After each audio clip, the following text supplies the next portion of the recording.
Mackenzie is in Ealing. Mackenzie, good evening. What's your question? Hello. Basically, 2 weeks ago, I was in my local supermarket, which I always go to. I went to do around a week's shopping, and I went to the self-checkout section. Now, as you know, the self-checkout, you've got ones on the right and left side. The first rows usually is where the person is standing, and it goes on. So I was in the first row, and the person who usually attends was standing behind me. I asked for a bag. She gave me a bag.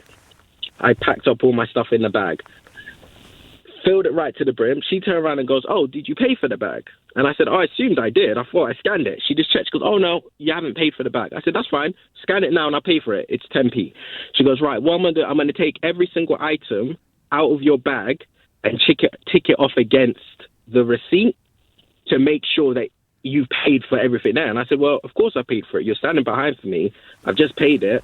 It has a weight thing on it, so it knows I'm not going to make any difference." I said, "You know what? If you've got to do what you got to do, that's fine." So I stood there for around 5 minutes while she took everything out, which was quite embarrassing, to be fair. Everyone looked at me, took everything out, looked on the receipt, made sure... Mackenzie, what's your question?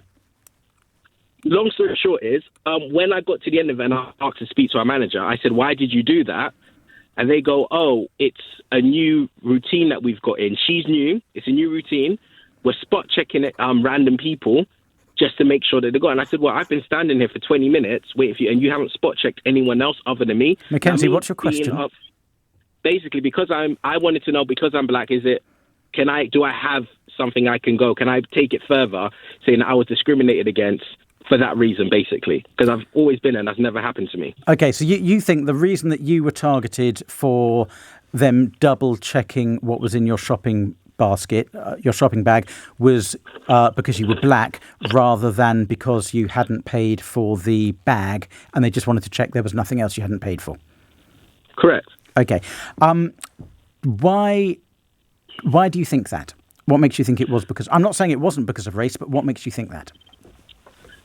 One, the reason the manager gave me, which was when I explained to her, she was like, "Oh, it's a new process that we're doing where we're spot checking people."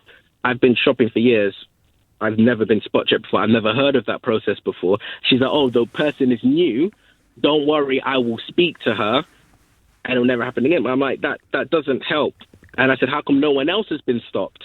If it was an actual spot check thing, someone else would have got checked as well, but no one did."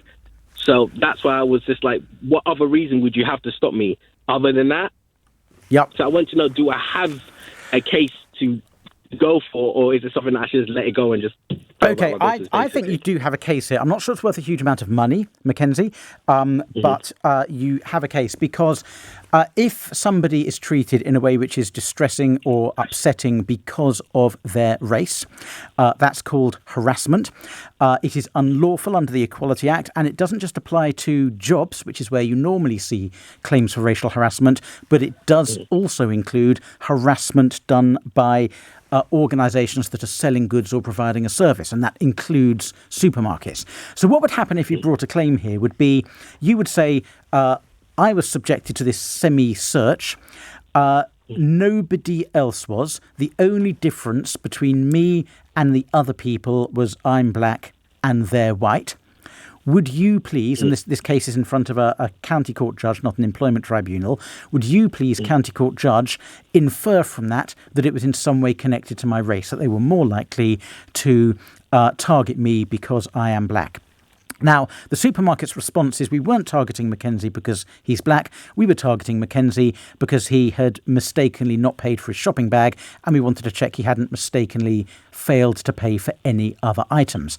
And it will all come down to Mackenzie, to whether the judge believes that was the supermarket checkout person's explanation, the supervisor's explanation, whether the judge believes that's true, or whether the judge believes that the person who stopped you and asked you to empty your bag was either consciously or unconsciously motivated by race. Now, I don't know what a judge is going to say there, but what I do know is that if you succeed, Mackenzie, the level of compensation you'll get will be around the £750 mark for injury to feelings. That's the effective minimum that courts award for injury to feelings, and I think this would be the sort of case, because you didn't lose any money and it was a short-term thing, where they'd award the minimum amount. Now, I'm not saying don't bring a claim, because £750 is £750, but I'm not sure it's a dead cert. It will all turn on whether you're believed, or more accurately, whether the supervisor's believed. But I will tell you something, Mackenzie. The supermarket's not going to want to fight this. It'll cost them more than £750 to fight it. And can you imagine the risk of the publicity if a newspaper gets hold of this? So I think they'll settle it. And for that reason, it might be worth thinking seriously about claiming. But do it yourself. Don't use a lawyer, because you'll end up spending more on the lawyer's fees than you could ever hope to recover. Does that help, Mackenzie? I appreciate it. Did. Can I just say one more thing? I just want to add one more thing to your point on it. Because when the manager came over, I did record the conversation between me and the manager, just so I could have an understanding of the explanation. And the explanation that she did give me was, it is a new thing that we're putting in. We just randomly spot check anyone, which is, like I said before, which is a bit odd. Is that something that if I did bring it to them, I could use that or not? You could use it, and unless they can prove there has been a formal policy directive issued by the supermarket's head office proving that is true, the fact she said something to you that wasn't true will be very, very compelling evidence which will persuade a judge to disbelieve their explanation and accept it was because of race. Mackenzie, good luck with that. Thank you so much for calling in. You're listening to the LBC Legal Hour. I'm Barrister Daniel Barnett, and it's time for the news headlines with Zora Suleiman.